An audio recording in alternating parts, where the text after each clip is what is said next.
Corrosion and your host for CUI or Coffee, which is aimed at promoting online discussions within our CUI community to exchange experiences and ideas. I'm pleased to welcome our panel today, industry leaders in their respective fields. We have Frances Chalmers from Plant Integrity Management. Hi, Fran. Hiya. Welcome. And we have Fraud Wigan from DNVGL. Hi, Fraud. Hello. Hello. Hi, Fraud. Good day. Let's start with the introductions. Fran, will you please say a few words about yourselves? Hi, so I work for Plant Integrity Management. I'm a consultant there. I'm also their in-service inspection manager. I've been with them for almost 3 years now, and previously I've worked at a number of operators and consulting and third-party contractors in the fields of integrity management and corrosion. Thank you. Thank you, Franz. Welcome. And Fraud, over to you. Yeah, hi, my name is Frode Wiggen. I have been working approximately 30 years within risk-based management of integrity of oil and gas installations. 23 of these years within DNVGL. And for the last years, I've been working mostly within CUI, been technical lead on the development of the new DNVGL RPG 109 on risk-based management of CUI, and also led development of software for that. Right.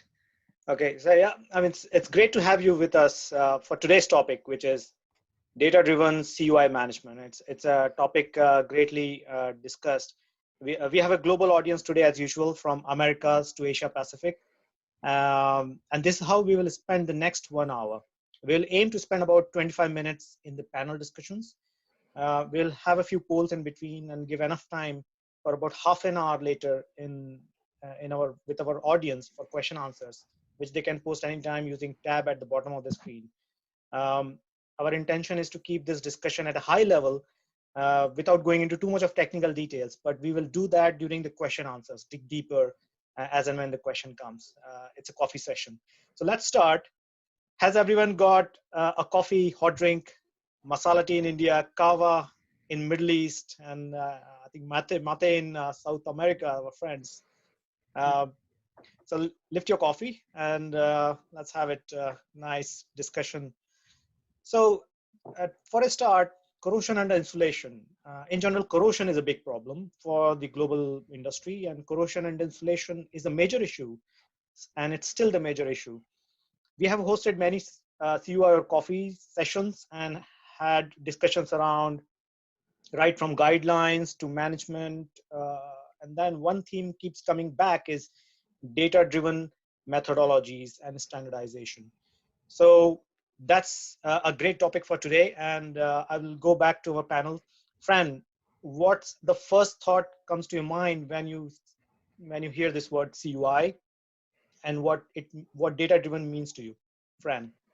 So in terms of the data-driven, I kind of think that we really just don't have enough information for me.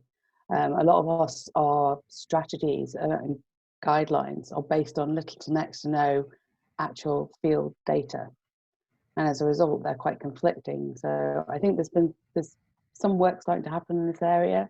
I mean, Frode had spoken about the Dr. Claire Watt's paper this year, and talking about actually gathering large sets of data and analysing them over a long period of time, because that information simply isn't there. And we look at a lot of our current guidelines that assist us with prediction, and they're based on very, very limited data sets. And I think for me, this is where the digitalization can add some real value for us.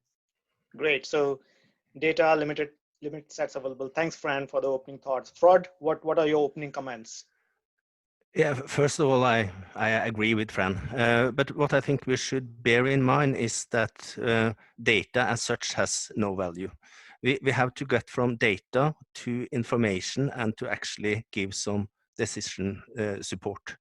This could be decision support on what is the probability of CUI, where can we expect CUI, when can we expect CUI, at what rate would that CUI be, And how will these different data sets be applied for different local conditions?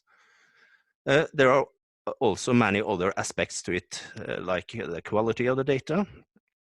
How can big data improve the present regimes and standards? But just as well, it's important to also use the existing knowledge and experience embedded in typical recommended practice today. Right. So I think in summary, I think what you said is data may mean a lot of things in CUI, and it can right from design to even practices, but also when and where and how things needs to be managed. Data means a lot of things in CUI context. So that thanks. So I think there's clearly two perspectives coming from a panelists, coming from the field experiences directly, and also coming from high level guidelines and thought processes. So this prompts me to launch our first poll while we are discussing in parallel. So can we have the first poll for our audience, please? So this is for the audience to respond. So I'll ask the audience to choose options which are relevant, and then we'll share the results in probably around 30 seconds or so. So the first question is, what is your biggest challenge in using more data for CUI management? Is it availability of historical data, quality, skills, or relevance? And then we have also asked a few questions about which industry you represent, mainly because the answer which you will give is kind of related to your industry. Practices and thought process in different industries are different. So, and also geographies are different, and that's why probably we'll ask you to choose your geographies as well. So that's so let's see what the audience says. So meanwhile, let me remind the audience that we will have this session recorded. All the polls are anonymous, but we will have this session recorded. We'll also give mic to a few from the audience in the later half of this discussion during the question answers. So for that, if the audience members are willing to talk and give questions or comments, please click on raise your hand so that our moderators will know that you are willing to participate. So we will try to give mic to some people during the question answer session once you raise your hands. But for that, also post some questions so that we know which questions you're asking. So can we have the results, please, now?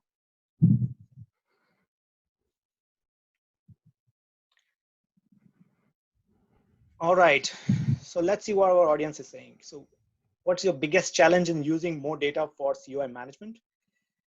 Availability is 24%. Quality of the data is 44%.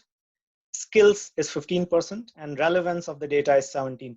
So interestingly, the quality is being questioned here, by majority of the audience, and availability of the data. So combining availability and quality, probably that's more than 60%. Which option, where is our audience from? 42% from upstream and 27% from downstream. About 20% from petrochemical and others. So that's great. With geography, majority from Europe and Russia, 14% from Asia Pacific, 20% from Middle East, and 5% from America. So that's great. That gives the context of the discussion as well, that some of the audience members feels, as what you said, Fran, and also you said, Fraud, is there's a data issue here. People want to use data, but what can we learn from the past and current experiences concerning data management? What's your thought from this pool and your experiences? Do we have enough data? Do we have relevant data? So I will this time I'll go with Fraud. What's your view, Fraud, on this? I think as the audience pointed out, I think the quality of the data is an issue. There is a lot of data in the industry, but the reporting during the time has not been good enough to kind of use it in a good manner, putting smart algorithms on top of it to extract learning. So that is a challenge. So I would assume when having a large data set, which we actually can get, it will take a bit of manual work to actually qualify the data for further analysis. And also the point with relevance of data. One data set might not necessarily be applicable to all plants. So it's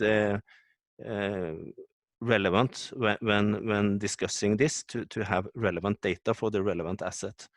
Right. Conditions might be very different from a greenfield to a brownfield asset, for instance. Very well said. So conditions might be different from greenfield to brownfield depending on the age, and that's very important aspect. Fran, do we have enough data? And when we say data, what kind of data we are talking about in the field? What do we collect? Yeah, so I think as Fode is saying there, it's not just about like where it is brownfield, greenfield. It's actually physical locations internationally. A lot. I think the DMV methodology is very heavily focused on basically UK continental shelf type conditions, and so there's that information we need to kind of take on board when we're considering these. Also, because of the overall probability of detection of CUI, even when we are recording inspection information, our sample inspections give us a real sort of false sense of security. We may think we have no issues, but because it's maybe only a tiny percentage of our overall pipe runs that are ever going to be affected by CUI in the lifetime of an asset, and other places may do nothing and kind of get lucky and have no issues. And there's also a lot of information about the behavior of coatings, because accelerated aging of coatings probably doesn't give a true reflection of actually how they're behaving in situ on the plant. And you almost kind of call for, the atmospheric corrosion testing out in North Carolina, the very famous center for that. You kind of almost want to have that level of information about the coating systems we're using and how they've been applied. That type of information would be really useful to see, I think, because it's a key barrier to CUI for me. Yeah, I mean, so you pretty much mentioned about, it's an interesting point about coatings, what coatings is a long-term process, and what you test in the laboratories are more of accelerated tests. Are they necessarily corresponding to the field conditions? Question mark. Second is, are they tested in the right manner? Because atmospheric testing may be different from CUI level testing. So that's an interesting point. But it's also about, how do we define data when we talk about CUI? Is it about knowledge base of all these aspects about the coatings and insulations and their effects, best practices? Or is it about the inspection conditions or the inspection NDT data which is stored separately? Or is it about the future other aspects like corrosivity or rainfall, which may happen in certain regions, or condensation, which may happen in certain regions? So data may mean a lot of things when we talk about CUI. Even design data is interesting, RBI. RBI comes from the design conditions, not necessarily from operational conditions. So again, to you, Fran, at the moment, data is gathered, but do we have the right kind of data? So I know visual inspection is one of the best practices at the moment. NDT, non-destructive testing technologies have been being used in many cases, but primarily visual inspections. So is that the right kind of data? And how are we digitizing that? How are we storing that? How are we using it? Fran? Yeah. So ultimately, obviously, the visual inspection at the kind of current time is probably the best technique and best practice, or good practice, for detection. So removal of insulation and just going and looking for the degradation. And like typically we're kind of reporting this in the coating condition, maybe degree of rusting, and maybe substrate conditions, but it doesn't actually always give us the complexity of the individual plant situation. So the cladding condition, insulation types, geometries, that type of information. And also a lot of the types of information you mentioned obviously could be impacting on CUI and are considered in various ways in our different guidelines that drive these inspection programs. So I think it'd be really interesting to see, with larger sets of data using machine learning, actually what impacts all these, these factors, which we all understand qualitatively, can have an impact. I mean, if you told me this plant, where do I expect to find CUI? I go, look at your small bore carbon steel with heat tracing that's on the extremities of a platform. This is where Great. I go. That's my qualitative thing. But Yeah. beyond this, I don't. Yeah, we haven't really, as an industry, we haven't really got all this information together. Actually, what difference does the climate make? What difference do all of these factors make? And Absolutely. how do we then decide what we're going to even report in order to gather this information? And the time frame in which we need to do it is, we're looking at like kind of at least 15 to 20 years, because that's typically the time frame that we start to see failures in, when we bear in mind that coatings are our main barrier to CUI, certainly for carbon steel. Right. Okay. So that prompts me to a second poll, which we will launch. And may I ask the moderator to launch the second poll for the audience, for them to select. Meanwhile, while the audience is answering that, which is about, the question is about immediate next steps. You know, this is a short term, being more data driven in CUI management. What should be the immediate next steps? What audience thinks? Is it about education, skills, and data science? Is it about standardization of methodologies of data collection and storage? Or is it about automation altogether, integrating systems, monitoring, and people in one system? So what are the aspects? Meanwhile, while audience is selecting the answers, and before we go to the results, Fraud, what's your take on what it means? Do we have, are we collecting the data in the right way, and are we digitizing it in the right way at the moment?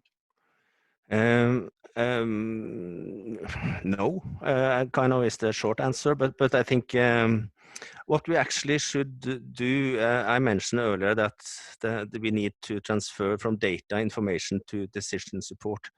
And we should start actually on decision support to kind of move backwards to see what kind of information do we need and what data do we need to back that up.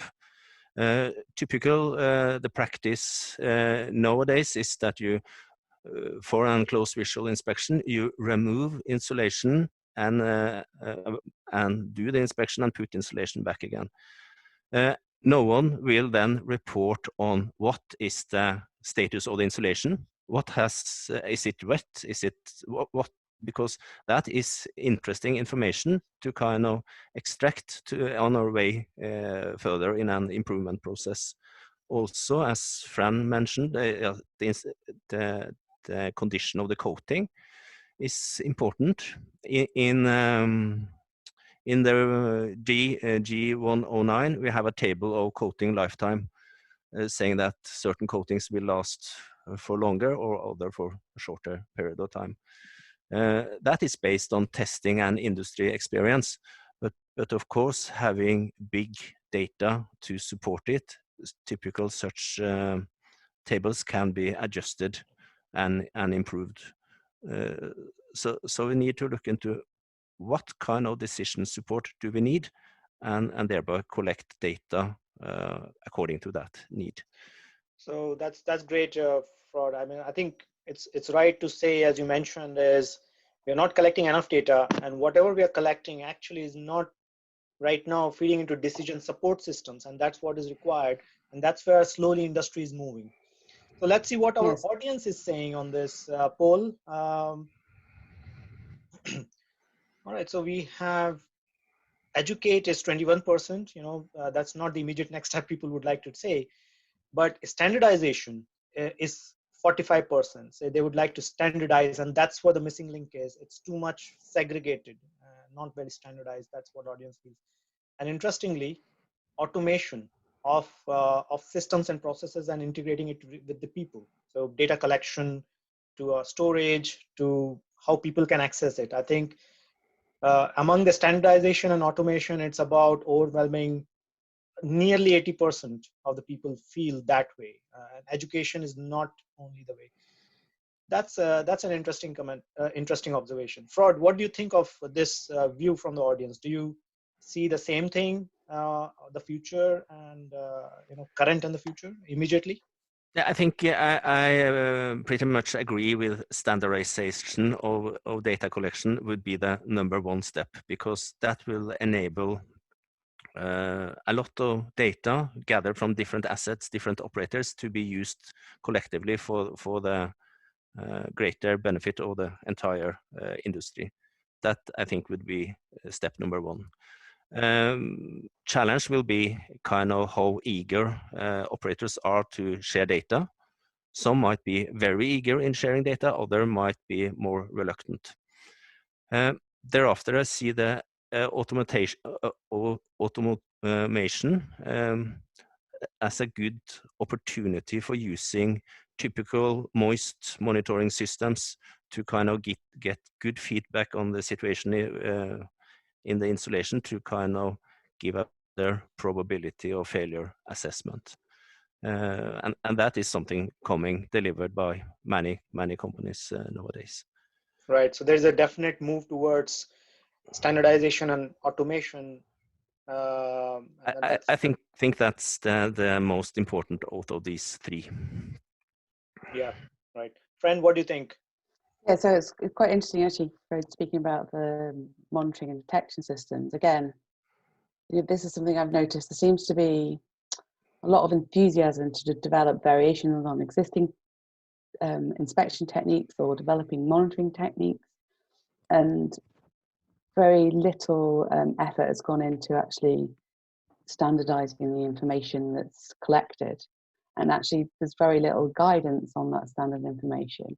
And it probably is, to gather up all this information will probably, and then inform your corrosion legislation strategies, both in a quite a holistic way as well, I think, in terms of both your inspection and monitoring, but also into your kind of fabric maintenance programs. These are the real savings that industry can make by developing that. And then it allows you to actually correctly target your monitoring, because these monitoring systems are not 100% plant coverage, and I imagine most of them would be incredibly expensive to do it like that.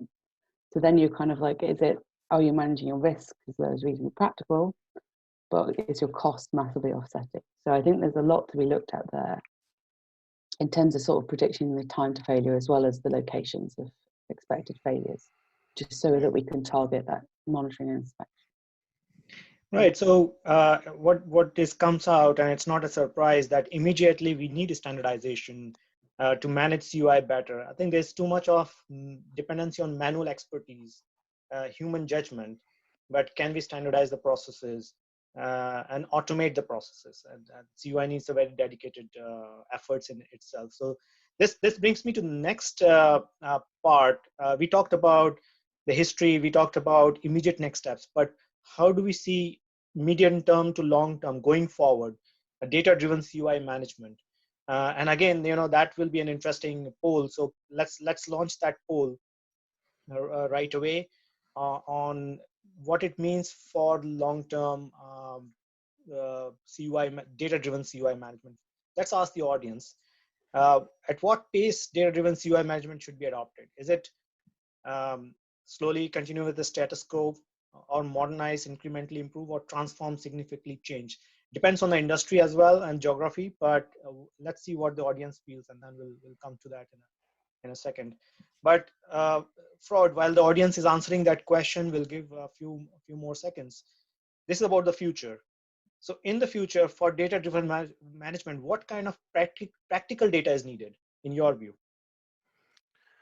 What kind of data? Well, back again to what is the kind of decision you make to, but typical, we need to know the insulation condition when doing work on it, so we can learn what has kind of happened in the last years.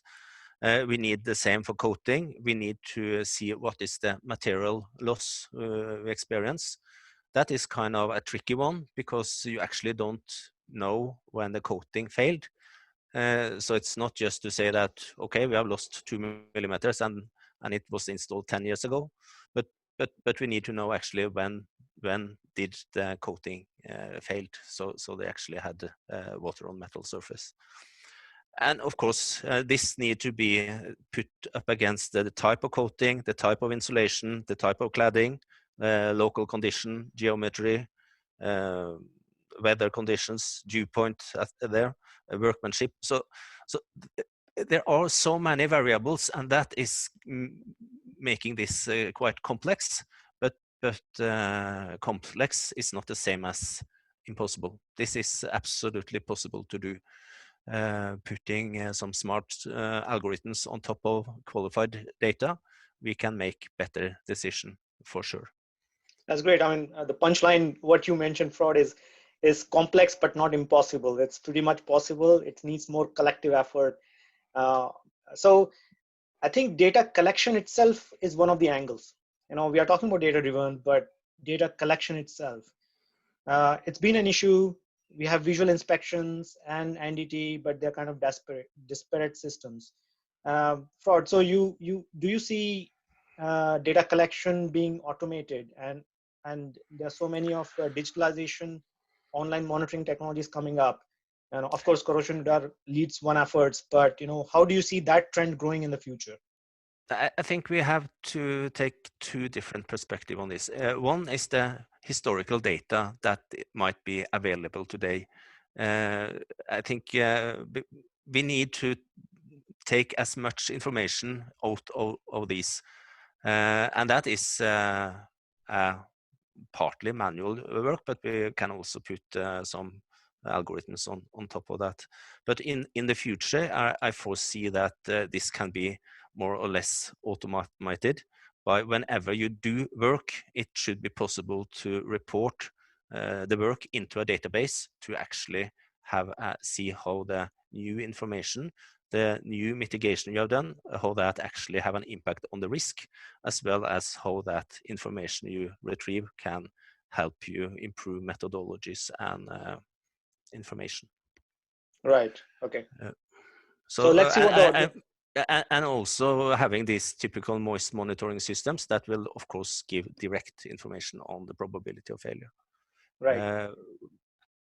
Also typical NDT techniques, I don't think they are there yet, but they will be improved, and both guided wave and pulsed eddy current is promising techniques. Right. So NDT techniques are improving, guided wave ultrasonics, pulsed eddy current being mentioned. Also, you mentioned about monitoring technologies being more and more getting available and adopted, especially for moisture sensing and insulation. Let's see what the audience are saying about our what they think about pace of data driven. So that's interesting. They don't want it to be slowly continue with the status quo. There's clearly a change required, which we have known, but you know, it's coming from the audience.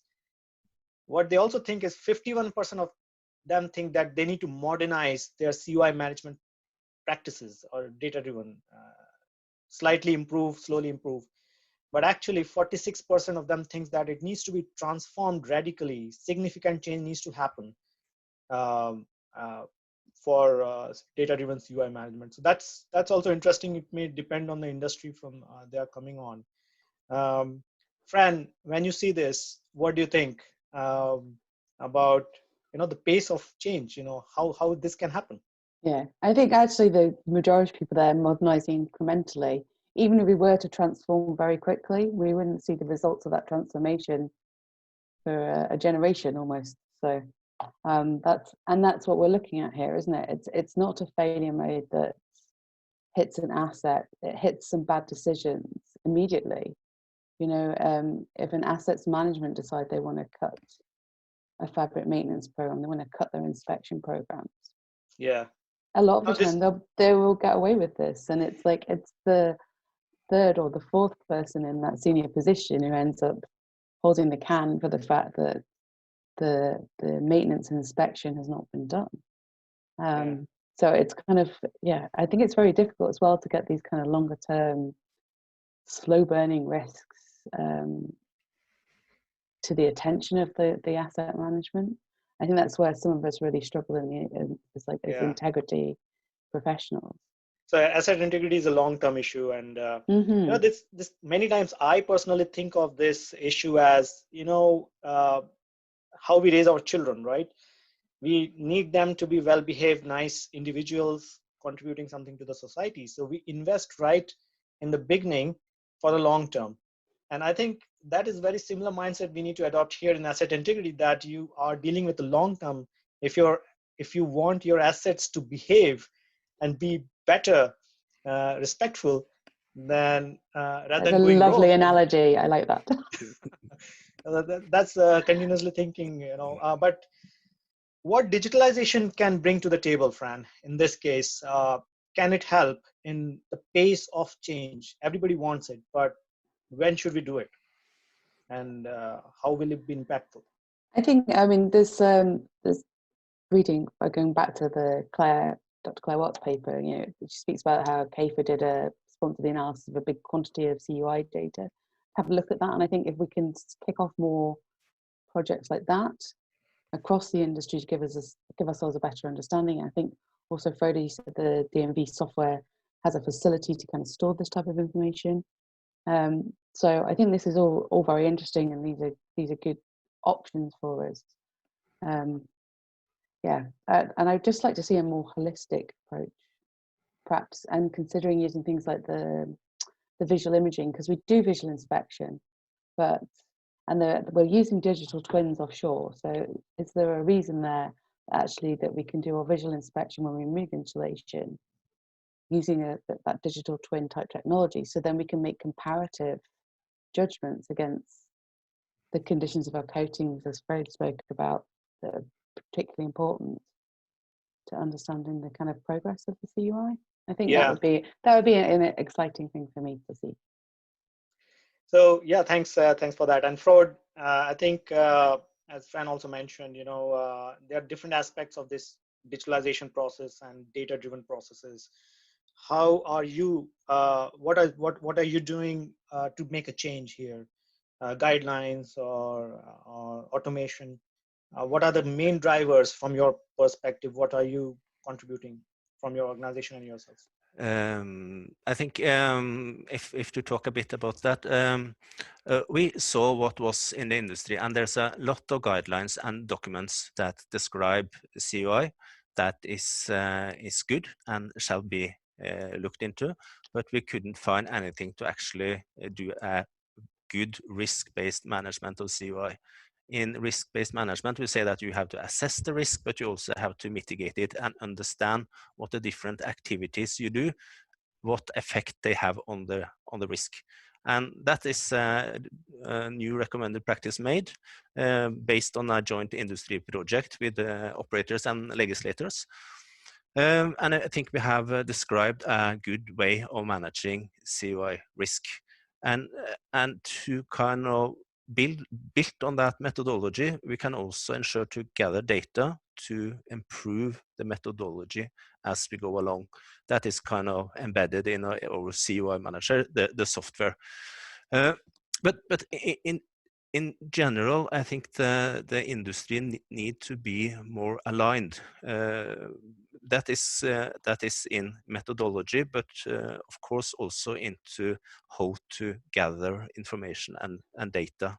And that is what also one of the polls says, standardization. So actually we do this together in a way that is kind of easy to give good statistical results and enable use of more smart algorithms and machine learning on top of this data, because there are so many variables, and that is part of the challenge, making it complex and but not impossible. And I'm aware that RP 109 is the latest standard and guideline which came out, released by DNVGL for CUI management in sync with the software. And I'm pleased to see that you have adopted and recommended monitoring to find out the condition of the assets. And that's where I'm happy about to see that, because corrosion radar stands for that, monitoring. What do you think about you have mentioned in RP109 that moisture or water in the insulation is an important parameter it affects. How do you see that data being gathered offline, online, and how do you see that data being used in the RBI of RP109? In that particular document, we have described a kind of flow sheet methodology, how to say whether you have a high probability or a very low probability for water ingress or water wetting. If we have a good moist monitoring system, that part of the methodology can be replaced by real-time data. Not necessarily that it's wet or humid one day, but how it looks over a larger period of time, for how has this been kind of monitored and the results over a year or like that. It would also be very interesting to see how deluge testing will affect the moist level in the insulation. Right. So actually results from moist monitoring can be kind of overriding the analytic approach. Right. Okay. Thank you. And Fran, do you also see this philosophy taking shape in the field in the near future, or probably in the longer term? How do you see about using data? When we say data, that we are going into specific. In this case, it's moisture of the of the insulation or water ingress into the insulation. Yeah, I think of those monitoring techniques that are available, a lot of them requiring you to put them in. So either you're going to have to do that as a part of a insulation removal reinstatement campaigns, or you're going to plan for that from a design phase. Right. So even if you want to implement it immediately, I think the reality is that people would be doing that over the longer term for sure. Right. And I think, that's where we are also aligned, that, there are many technologies getting developed. Even corrosion radar stands for that philosophy of continuous real-time monitoring of moisture in the insulation and corrosive conditions in the insulation, and use this data for prediction and analytics. And that's where we see that everybody is aligned and fitting together. So this brings to us to the last part of this panel discussion. I think there's so much of questions coming in, and I will remind the audience to actually post your questions, because we are just about to come to the question and answer session. But the closing question to both of you, Fran and Ford, starting with, say, Fran, if you want all of us to go away with one thing from this coffee break, what will be that one aspect, for all of us to remember as a takeaway about CUI? I think that we want to kind of embed our coating maintenance strategies into our CUI management strategies, and that we need to consider this over the longer term. And I'm talking sort of 20 years as longer term. It would be great to get to a position where we could have sufficient information to actually, as an industry, do that detailed analysis of our inspection, our monitoring, and our failure information in the different locations around the world, and actually come up with a single CUI approach. I mean, there's so many out there, and every time you kind of come to look at some of CUI strategy, you kind of multiple references, and they all have their little differences. They often all tend towards the same thing, but yeah. Right. Okay. I think it would be great to see a sort of single approach that really works. Would be great, wouldn't it? So yeah, absolutely. And single approach which works, which does not confuse, but it's applicable to across the geographies. Not too difficult to apply either. Not too difficult. And no fudge factors based on hidden information or very tiny data sets. This is which some of our current guidelines are based on very, very small, or at best qualitative. Right. So definitely a change is required, and a unification which everybody understands. Would love that. Rod? I think I would say something like together we can save lives, which is kind of if all can some kind of align and standardize reporting and share data, that will enable us to together be better. Okay, so together we can save lives. That's a very great punchline statement. gives us the purpose. That's wonderful. So this brings us to the question and answers. And thank you, Fraud, and thank you, Fran, for participating in this panel. Let's jump on to the questions. One of the questions which is coming on, I will read the questions and then pass the ball here. Fran, this question is for you. Fran has just raised the point of how to respect assets. We have seen lack of resilience in the health sector, which has struggled with virus. We need to learn what we create a collective drumbeat around the need for resilience and find ways through. So a lot of things are happening in the healthcare sector. What can we learn from this current situation? And a lot of learnings we can borrow to the asset integrity sector, because essentially we are also healthcare for asset for industries, right? I mean, we're doctors and equipment makers for their industry. What we can learn, high level view. I'm guessing self-isolation isn't going to work for the for the pipes, but they're insulated. They're isolated. Yeah, but I guess it's maybe like the face masks, then, is it? Not all of them are effective, and what people think they're doing is protecting them, but in actual fact, they're protecting others. So yeah, so actually, probably that is a valid point for this. You know, I think it's outside of our integrity management bubbles.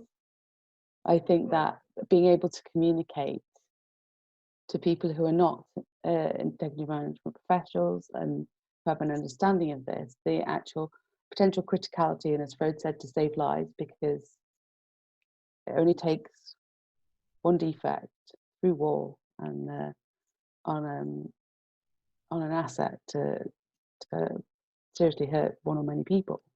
Right. But because of the kind of like low probability of detection, the actual time frame in which this happens, it's not always at the forefront of those other disciplines or the asset management. So I think our communication of the actual overall risk would be good to improve on. Yeah, thank you. And the next question is, I think this is more relevant, going towards, I think this is for Fraud. I would like to adopt a digital approach towards my CUI. Where should I start, and how should I start? Fraud, what do you think? I think it's a lot about data, kind of, and what is the kind of digital approach. If digital approach is using a digital twin, that's just a visualization, I would say. But in my thoughts, or what I'm thinking as digital, is to kind of ensure that you give input in terms of data that can give you an good understanding of the risk and prioritization in your asset, and you, based on what you do, retrieve more data, and using digital tools you will get a better and more up-to-date understanding of your asset or CUI risk. Right. And then there's a subsequent question as well. How do you see the role of AI in the data collection and analysis in the future? Are you seeing that trend? Yes, of course. That's what we have been talking about. I'm not calling it AI. I'm calling it machine learning. It's about putting smart algorithms on top of the data you already have. You can using Bayesian networks, for instance, in that context, or you can use pure statistical data results out of it. Right. So there are different ways to use it, but of course we need quality data and relevant data. Right. Just to remind the audience that if you would like to contribute and talk, pass over the mic, please raise your hand in the in one of the tabs on the webinar window, and that way we can pass the mic to you. We have some time for that. So the next question is, I think this is coming to Fran, that how do we, and this is coming from Gino, who was a previous panel member, that how do we assure that the data gathered is in the right way, consistency over time? Because the problem is different people over time take the data. Say say even ultrasonic wall thickness, for example, different people take differently. And how can we assure consistency over a period of time, same way inspection over the years influence the measurement method? I think Fraud is also willing to answer that. Fran, over to you, and then we'll come to Fraud. Yeah, so I think individual operators have their own kind of inspection standards, so they may set out, and this will be based on kind of guidance in the industry if there is any. But certainly that's something I think that we should be thinking about when we're building our RBA processes, and when we're evergreening them. What information do we, for any failure mechanism, it's like, what am I looking for? What do I need to record about that to tell me whether or not I have that potential degradation mechanism, or to inform me as to whether the barriers have broken down to preventing that? So I think, yeah, again, it's into the guidance, isn't it? And it's actually, should our RBI methodologies that we use be clearly stating when we recognize a particular threat as a risk to the integrity of an asset, we should state exactly what information needs to be recorded.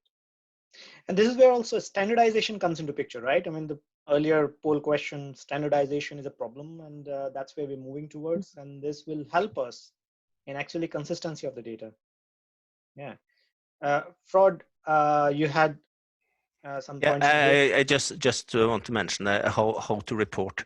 I think it's important to have that standardized, as mentioned, and that can typically be done that you have a kind of a drop-down menu when reporting, not any text written by the inspector. We don't actually need to know whether it's 2.2 millimeter wall loss or 2.8. We need to know maybe it's between 1 or 3 millimeters. So wall loss, typical as an example, but doing that will make the data much easier to make statistical to put statistical analysis on top of it. So I think that's a way of doing it. Right. Okay. Yeah. Thanks, Fraud and Fran. So next question is actually, I think this is referring to Fraud's point of view here. This is reference to feeding inspection and monitoring data into an inspection data management system to have a live evergreen RBI process. Is this currently being done? Or the second point is, there should be a change towards achieving this, and what the panel feels about it. Fraud, what do you think? Actually, that's what our CUI manager do, putting new information into the system and then getting a new risk or probability for that type of system. But for an inspection database system, that is kind of something that take care of a large amount of data, and that data might be kind of treated or quality checked in one or another way.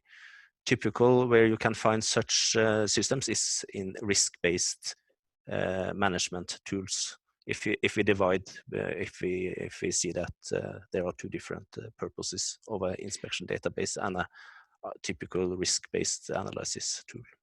So, I gather that you mentioned about RP109, which stands for this process of having a data from various sources, even operational sources, be it monitoring, be it offline, but it incorporates that aspect into the guideline, which is the latest guideline.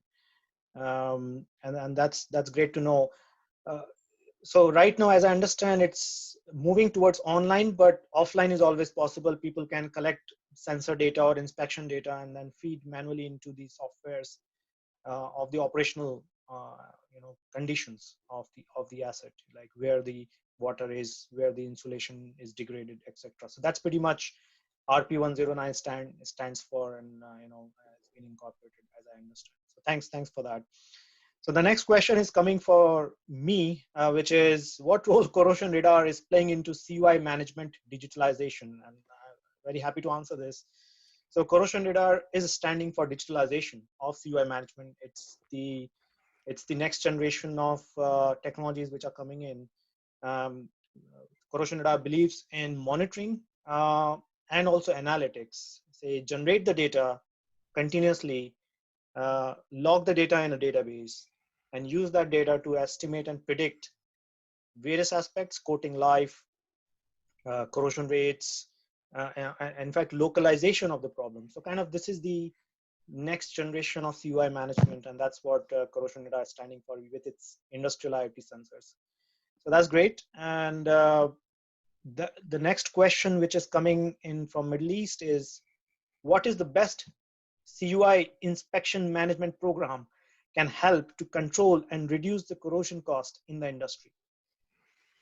I think that's a very broad question, but it's worthwhile discussing that, because what is the best CUI inspection management program that can help control and reduce the corrosion cost in the industry? I think this is what all we want, right?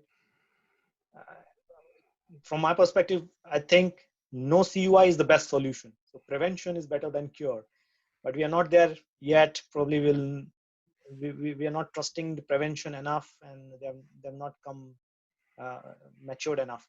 So control and corrosion costs. What is the best management program? Starting with Fran and then Fraud. This is a very good question, which is very relevant for this. So Fran, what do you think?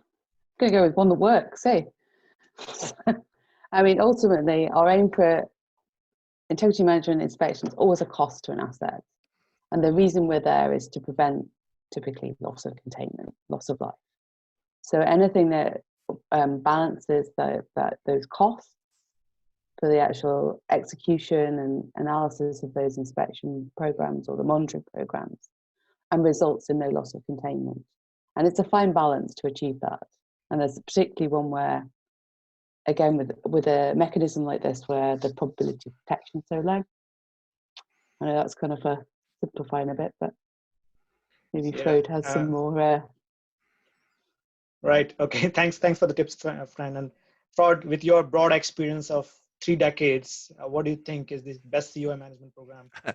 First of all, I think it's a difficult question. But I think you need to address where you have the highest risk and manage that risk. You have to address the 4 barriers we are talking about. It's a kind of material barrier, and the kind of coating barrier, the water wetting barrier, and the design barrier, and identify where your challenges are. And typical, that might be, for instance, that your coating will, after a certain amount of year, don't give the protection you need. And then it might be the correct way to go and actually refurbish that part of the plant so it can stay in a good condition for the next 20 years. It's also about design solutions. For a new plant, you can, with today's technology, design a plant and with a relatively good CUI protection system by using TSA, for instance, using spacers and good drainage systems. But I presume we are talking about brownfield, and identify risk and do mitigation that will actually last for a certain amount of time. Doing quick fixes will typically need you to address the same risk a couple of years later.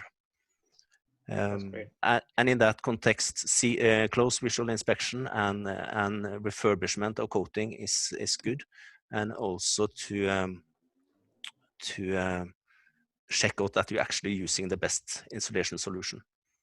So I just want to mention one thing more, and also the absolutely first step should be to address whether you need the insulation, because that is actually the case in many situations, that insulation is put there by kind of for a reason that is no longer there, and you might be able to permanently remove it, and that is the best fix. That's great. I think to summarize, the first point is very relevant, and I see a lot of activities in North Sea, especially operators taking that. If you don't need an insulation, don't use it. Remove the unnecessary insulation. So the first program they're taking up is establish the need for insulation. So no insulation, no CUI. So that's the approach. But also, Fraud, you mentioned it right, that I think I agree very much that it's a systems approach. And the approach is different for this greenfield to brownfield. So if it's a greenfield, new assets or refurbishment of assets, bringing the latest technologies, be it TSAs, coatings, or spacers and good insulations. Of course, you don't need insulation, don't put it. But for brownfield, the problem is a bit different. How do you manage it? For that, the data-driven techniques become much more important, because history and ongoing data generation and data analysis. That's risk-based inspections is also very, very, very applicable to the old assets, and so that's great. I think one of the panel members, the past panel member is Gino, who is editor of N55 guideline. He's on the panel. He raised his hand to have some questions or contributions. So shall we pass the mic to Gino, and let's hear what he has to say about this discussion and the data-driven techniques. Hi, Gino. How are you? Fine, thank you. And yourself? Everything okay over there? Yeah, it's fine. It's just inside, it's still locked down, but it's okay. coming out slowly. But thank you for joining us today, Gino. You raised some interesting points. Do you have your points? Anything here? Yeah, well, regarding how to manage CUI, I think it starts from the early start of a project, even if it is a brownfield, even if it is a greenfield project. You need to convince your management that they need to spend money in a long-term perspective. That means it's not only that you add the best quality systems, but you need to invest also how these best quality systems are applied. Because what we see in real practice is that we are putting a lot of things on paper. We have a lot of engineering specs. And at the end, if it comes to the application in the field, then the people are not even knowing the existence of the engineering specs with the minimal requirements, how to apply it. And they do it as they did it already for the last 20 years, without knowing if it is right or wrong. So that is a very important point. The application of our best possible products, painting products, TSA, whatever, it needs to be done in a quality-wise in the best possible way. If you don't do it in the best possible way, then your good products, the value of it is zero. So that is a very important point. That means quality assurance in brownfield, in greenfield is for me a critical point. Inspection needs to be done continuously when you apply such kind of things. And it comes to the fact that it's for painting, it's for insulation, it's for whatever you do in the plant, you need to inspect, and the inspection needs to be done by people who are knowing what you're talking about. That is a crucial point. Knowledge, the knowledge of these kind of people who need to judge about the quality of such things. That's an important fact. Yeah, I mean, quality assurance, as you mentioned, is as important as the guidelines and the best technology. So thanks, Gino. Thanks for attending today, joining us. Thank you very much on that. I think we have a few minutes, but we will actually go over the stimulated time by a few minutes because we have a lot of questions. We'll try to answer, and I believe our panel is hopefully available for a few more minutes. Fraud, are you available? And Fran, a few more minutes. So because there are great quality of questions which are coming on. I think another member who joined us today is CUI expert Claire, who have a point to mention. Can we give mic to Claire and hear what she says about CUI management? Hi, Claire. How are you doing today? Claire, are you able to hear us? Hi, Praful. Hi, that was a bit of a shock. I'm good at it. I just sent through a comment because I'll have plenty of time to talk in June. Yes. Yeah, I think I thought both panel members, really fantastic quality today. Great points raised. It was just, I wanted to respond or make a comment regarding the question, what's the best way to manage CUI? And I think it possibly hasn't been created yet, but the knowledge exists to create it. So that was my comment. Thanks, Claire. Thanks for your contributions, and that's great. That's a great comment. That CUI management strategies have been evolving, and the best one, which takes care of all the problems across the globe, have not been created yet. Let's create it. That's the objective. Yeah, and I think, you know, later in June, when I come on and talk about our research work in data-driven CUI and the Eurocore paper that we produced last year in 2019, I think there's ourselves and Petronas in Malaysia and Asahi Kasei Chemicals in Japan, who've been doing some really interesting work on data-driven CUI, providing the examples needed to show exactly how the data can be used, our heritage data, and to set a precedent for how we move forward, which will, as Fran said, take a long time. But as Ferda said, some of the new types of data stream coming in, such as moisture, maybe new ways of evaluating coating, other than visual. Some of this new data may provide quicker results than waiting for what I call free-range CUI to evolve over time. You know, and the thing is, there is not one. I think it would be nice to have one methodology moving forward that for everyone, but I don't think that's reality. I think there are different targeted solutions, including RBI and design solutions, coating solutions that will suit different types of plant in different locations in the world. And that's something that we should move forwards to understand better. So thanks. Thanks, Claire. I think you know, that's a great summary that, you know, there's no one size fits all, and we all need to get together to actually make it more relevant, the best management strategy possible. Thanks, Claire, for joining us today and for your comments.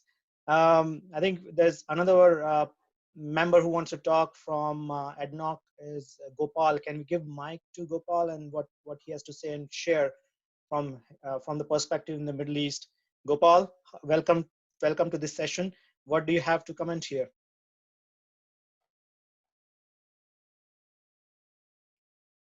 Hi, Gopal. Are you able to hear us? It's muted. But anyway, so while we are waiting for Gopal to come on, how do you reflect what Claire said, Fraud? She mentioned a few points about, you know, the ideal management strategy, and we are yet to be achieving that. So how do we? So let's reflect on what Claire mentioned. So Fraud, what do you think? I think as she said, the ideal strategy is not developed yet.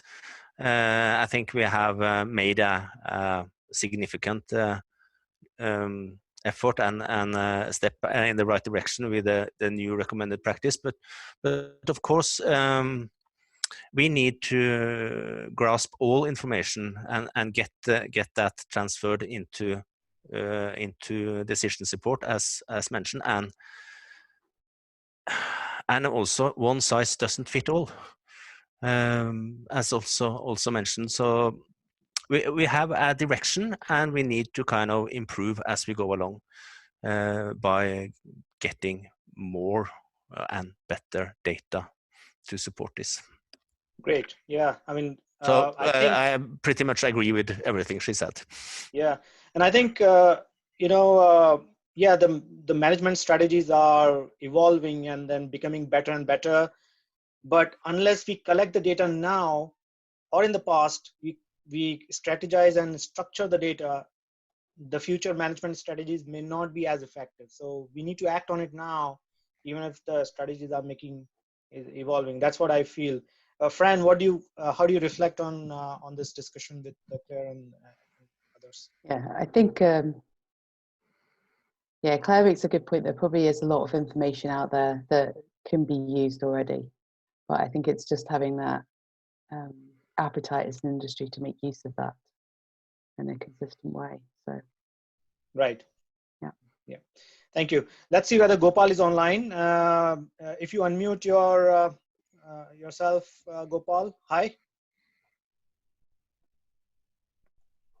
I think there's probably a mic issue. We are not able to hear Gopal, but so we'll pass on this, and I think we have reached the end of our session, and thanks. There are so many questions which are still remaining, but we will answer them to the audience offline with the panel members. Probably will email them.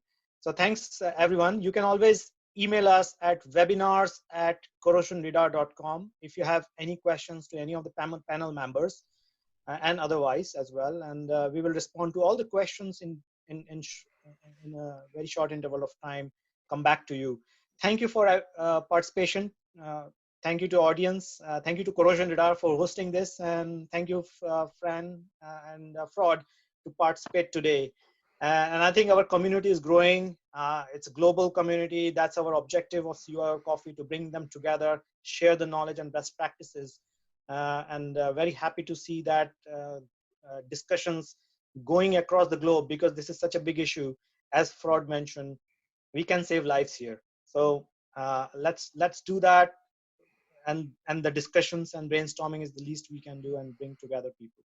So thank you, everyone. Thank you for participation, and have a great week ahead. We will launch another one in 2 weeks' time, and announce it probably next week about the schedule of another session. Thank you, everyone. Have a good day. Thank Bye. you. Bye. Thank you.